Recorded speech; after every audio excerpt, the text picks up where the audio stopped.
दो मनुष्यों के बीच में क्या फ़र्क है? कोई कहेगा कि बस एक के पास पैसा है, एक के पास पैसा नहीं है, और कोई कहेगा कि नहीं, एक सुंदर है, एक सुंदर नहीं है, और कोई कहेगा नहीं जी नहीं, उसकी फैमिली बड़ी अच्छी है, मेरी फैमिली बड़ी सही नहीं है, और कोई कहेगा भाई उसकी बॉडी बड़ी अच्छी है, उसकी बॉडी अच्छी नहीं है। ये सब कुल मिला के अगर तुम ध्यान से थोड़ा मनन करो, थोड़ा ध्यान से अपना दिमाग लगाओ और सोचो कि ऐसा क्यों है, एक के पास ये है, एक के पास वो है। अब वैदिक शास्त्रों से पूछोगे, अपने शास्त्रों से पूछोगे, ऋषि मुनियों से पूछोगे, भगवान से पूछोगे, तो वो तो कहेंगे पूर्व जन्म के कर्म है। वो भी ठीक है, बिल्कुल ठीक है, मगर मैं और भी डिटेल में बताता हूँ। मूल बहुत बड़ा मूल है, और भी मूल होते हैं, बहुत बड़ा मूल है, बहुत बड़ा कारण है वीर्य रक्षा। अब तुम वीर्य रक्षा करो, सारी चीज़ें ऊपर ठीक लगनी शुरू हो जाती है, लाइफ दोबारा से ठीक होनी शुरू हो जाती है। जैसे बिल्डिंग की नींव है, वही वीर्य है। बिल्डिंग की नींव हटा दो तो बिल्डिंग गिरेगी, सारे फ्लोर गिरेंगे। वैसे ही वीर्य हटा दो तुम्हारी लाइफ में से, तुम्हारे शरीर में से, सारे फ्लोर गिरेंगे। इसका अर्थ सारे फ्लोर गिरने का अर्थ ये हुआ तुम्हारी लाइफ में सब कुछ गिरेगा, सब कुछ, शरीर, मन, बुद्धि, मेमोरी, सारी धातुएं शरीर की, सब कुछ खराब होगा।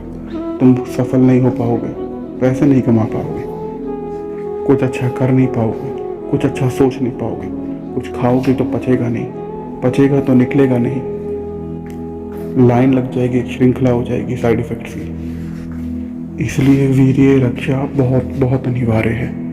अपनी बिल्डिंग को बचाओ, मतलब अपनी लाइफ को बचाओ। लाइफ को बचाओगे तो उसको बचाने के लिए वीर्य रक्षा तो करनी ही पड़ेगी। बस शर्त एक है, एक ही शर्त है वीर्य रक्षा की, हार नहीं माननी, हार नहीं माननी, बार बार करना है, बार बार करना है, और गोल रखना है एक, कि पूर्ण ब्रह्मचर्य सिद्धि। एक बार भी मेरे मन में भी गलत विचार ना आए, ये गोल रखना है। उसके बाद अभ्यास करना है। अब तुम सोचो मत यार ऐसे कैसे सकता है कि मन में भी ना आए, हो सकता है, ये सब हो सकता है अभ्यास के बल पर। कितनी बार तुमने अभ्यास करा और कितना ध्यान से मेरी वीडियोस सुनी, कितने ध्यान से आंखें बंद करके कितने गहरी उतरी वो वीडियोस, और उसके बाद कितना मनन किया, उस पर कितना विचार किया, कितने क्वेश्चंस, डाउट्स तुम्हारे मन में आए, उसमें कितने लिखे तुमने और कितने पूछे मेरे जैसे थोड़े जो विद्वान हैं वैदिक शास्त्रों में उनसे। उसके बाद कितनी प्रैक्टिस करी। ये 3 स्टेप होते हैं सिद्धि के। ये करो और देखो, मन में भी नहीं आएगी, मुंह से भी नहीं निकलेगी, और कर्म तो भाई बहुत दूर की बात है, वो भी नहीं होगा। बस गोल रखो बड़ा और प्रैक्टिस करते रहो लगातार। ये है सूत्र। कोई क्वेश्चन हो, डाउट्स हो, कमेंट्स में पूछो। मैं सरल भाषा में कोशिश करता हूँ तुमको बताने की कि ब्रह्मचर्य सिद्धि कैसे करनी है, और पॉसिबल है। सबसे पहली बात ये रखो अपने मन में, पॉसिबल है। सबसे बड़ी ऑब्स्टिकल यही है, सबसे बड़ा पंगा यही है। तुमको लगता है तो नामुमकिन है, ऐसा नहीं। ये विचार नेगेटिव है, ये विचार गलत है, ये दृष्टि सही नहीं है, ये तुमको नीचे खींचेगी। ऐसे विचार तुमको नीचे खींचेंगे।